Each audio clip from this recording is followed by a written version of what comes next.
Last year, I proposed, I believe it was House Bill 345, the Kentucky Buy American Act. It was previously sponsored by Representative Blanton and maybe for a couple years, and I think perhaps the deceased Charlie Miller when he was serving in the House. Today I want to talk about the concept, not particularly the nuances of the bill, because I believe the concept is something that many members of this committee would support. Generally, what it does is it promotes, gives preferential favor on public construction jobs to the use of aluminum, iron, and steel. I think this is very important, not just for having more jobs in America, but having good quality materials that go into our public construction jobs. I live in a district that has suffered mightily from the collapse of the iron and steel and aluminum, perhaps not as much aluminum, but definitely iron and steel. I see Representative Sharp, who the old AK Steel, Armco, partially sits in his district, along with Representative Aaron Thompson, had several constituents that spent an entire lifetime working there. And we want to get back on track and be sure that we're making these products as best as possible. This is very important, like I said, not just to promote more jobs, but to really have a revival of that entire industry again. I have talked to several folks about trying to find ways to improve this. The last thing that I want to do is have a bill that is too costly and puts too much of a burden on taxpayers. So I really want to find that sweet spot that makes sure that this is not something that makes our public construction jobs too expensive. What I have found is that there are actually several states that have passed, I guess what I would call the concept of what we're trying to do here, trying to look at those to figure out the best way. It's a wide variety of states. It's been promoted in Oklahoma, Illinois, Maryland, Louisiana, New Hampshire, New Jersey, New York, Pennsylvania, which is maybe the purplish of states out there. It has a really unique legislature that goes back and forth in the House as to who's in the majority, but that's something that they found common ground on. Virginia, Missouri, and Maine. All these states have passed or have had similar pieces of legislation on this topic. If there's anyone on this committee that has concerns, please let me know. I'm not married to the bill that was previously filed. I'm definitely open to any sort of changes or improvements to make this better. So I definitely welcome that. I've had a lot of constructive criticism and feedback that I think is really important. And really what I want to do is make sure we can get something across the finish line that makes these products in America again, so we can use these and get people back to work. Obviously, to my left and right are two gentlemen that represent workers that want to make these products. And then online we have a gentleman that works in the metals manufacturing industry. They want to make these things in the United States, and hopefully we can make these products in Kentucky. We have a fairly solid aluminum industry. We have a very rich history of steel, particularly in my part of Kentucky, and that's what we're trying to do in this bill. So I will turn this over to Chad, and please proceed. Thank you. Thank you, Mr. Chair, members of the committee. Kentucky Buy America bill is an opportunity to revitalize American manufacturing and ensure that any contract accepted for government public works projects in the Commonwealth contains a provision that iron, steel, aluminum, or manufactured goods used or supplied be manufactured in the United States. Usually a state agency would seek the lowest bidder when awarding a contract, allowing foreign producers to undercut U.S. prices and win awards. State preference laws like this one can change that practice to require governments to accept a bid that might be marginally higher than the lowest bid, with the knowledge that money spent will be circulated back into the American economy. Act creates new sections of KRS 45A, 56, and 65, requiring that state and local contracts contain that provision. Click this to the next slide. So it establishes the procurement perfection preference for U.S. goods. There are process for waivers. For example, one of the things that tends to come up, people ask about stuff that is not manufactured domestically. This bill would not apply to something that is not manufactured domestically, obviously. And it operates within our international trade obligations. Kentucky has opted out of the GPA, which a lot of Europe and Canada has also done, which means that we won't violate any international agreements by passing such legislation as this. It reinvests tax dollars into the local and national economy, provides growth, expands the tax base, creates more job opportunities for middle-class Americans and hopefully Kentuckians.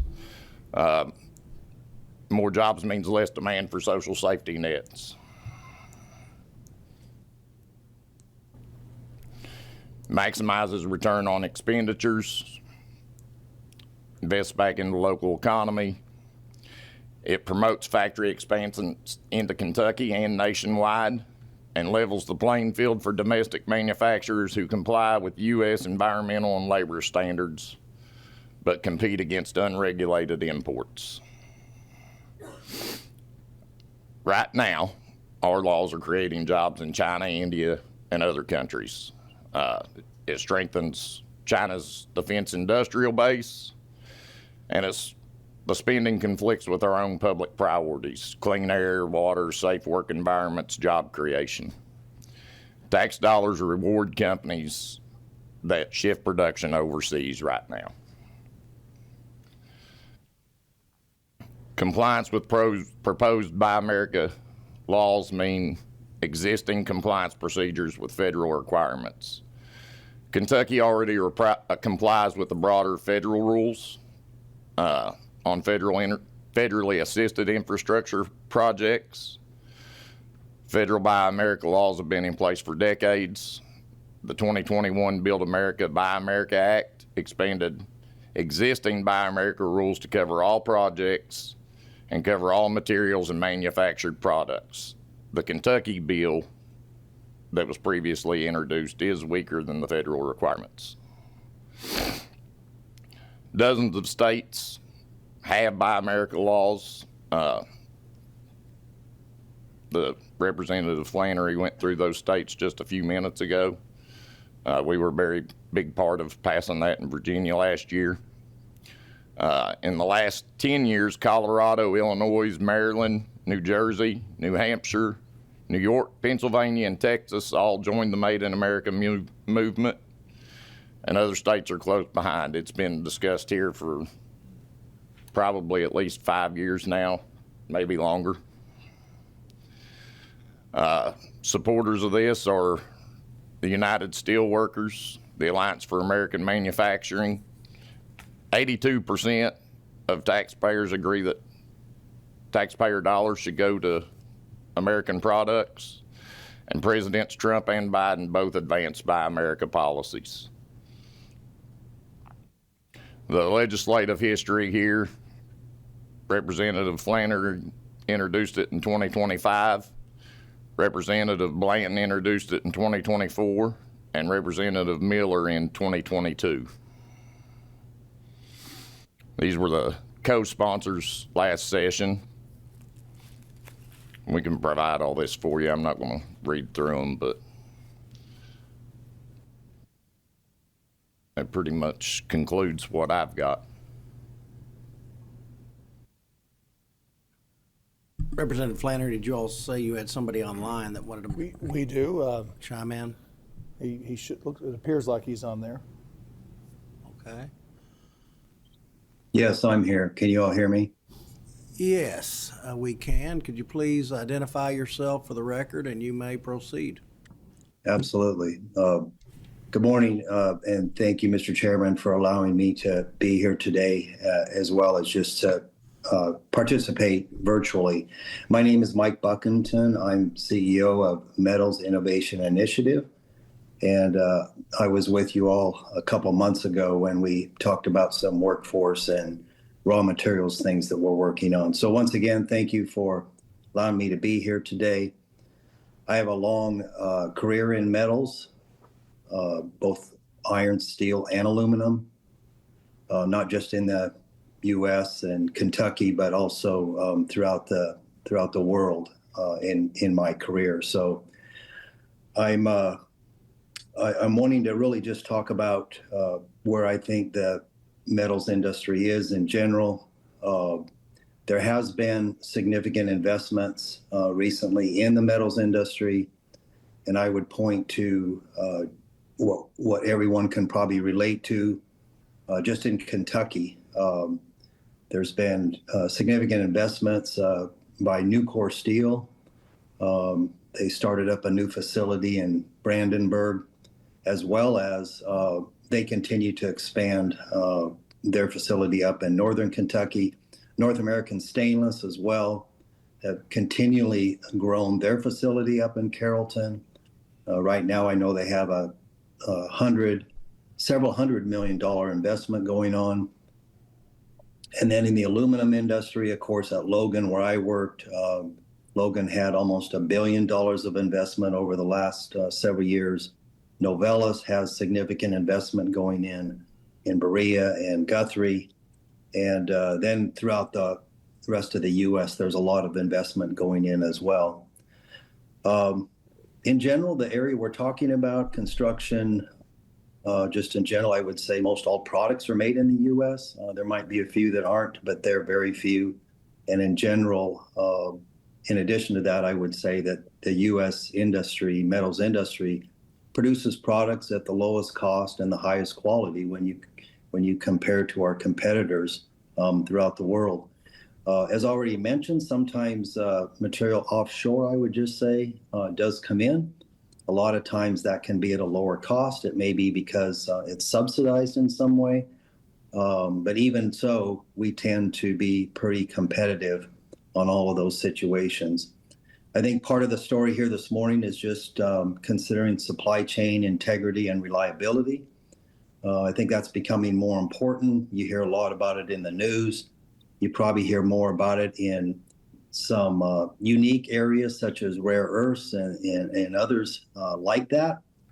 I think it is a broader picture and a broader story here that, anything that we want to have as part of our national infrastructure, security in any way, we need to make sure that we have those supply chains that are I guess I would say that they're solid. I would say that they're solid so that we're not depending upon a supply chain from another country. And yes, I covered it a couple months ago. I'll mention it again. It's already been stated in the slide presentation, but I do think we have to really look at China because they tend to really try to eat away at some of these things. And I think it's something that is just a bigger picture in play that we really gotta focus on it. The metals industry in general is very good paying jobs. They're some of the highest jobs of any industry, very, very good compensation. And as you know, we're really working the workforce path to get more qualified candidates into the metals industry, which I think is obviously a very, very good thing. And as I stated a couple months ago as well, Kentucky's doing great, not just in manufacturing overall, but specifically in metals. We continue to grow, we continue to invest, and we're one of the leaders in the nation right now in metals and in manufacturing. So all in all, I think a really good story, and I think whatever the state of Kentucky would need in terms of metals for construction, for projects, I feel very confident that in many cases in Kentucky, but if not in Kentucky, in other areas throughout the U.S. would be able to be provided in supplies. So with that, those would be my main comments, and I'm certainly available the rest of the testimony here for any Q&A.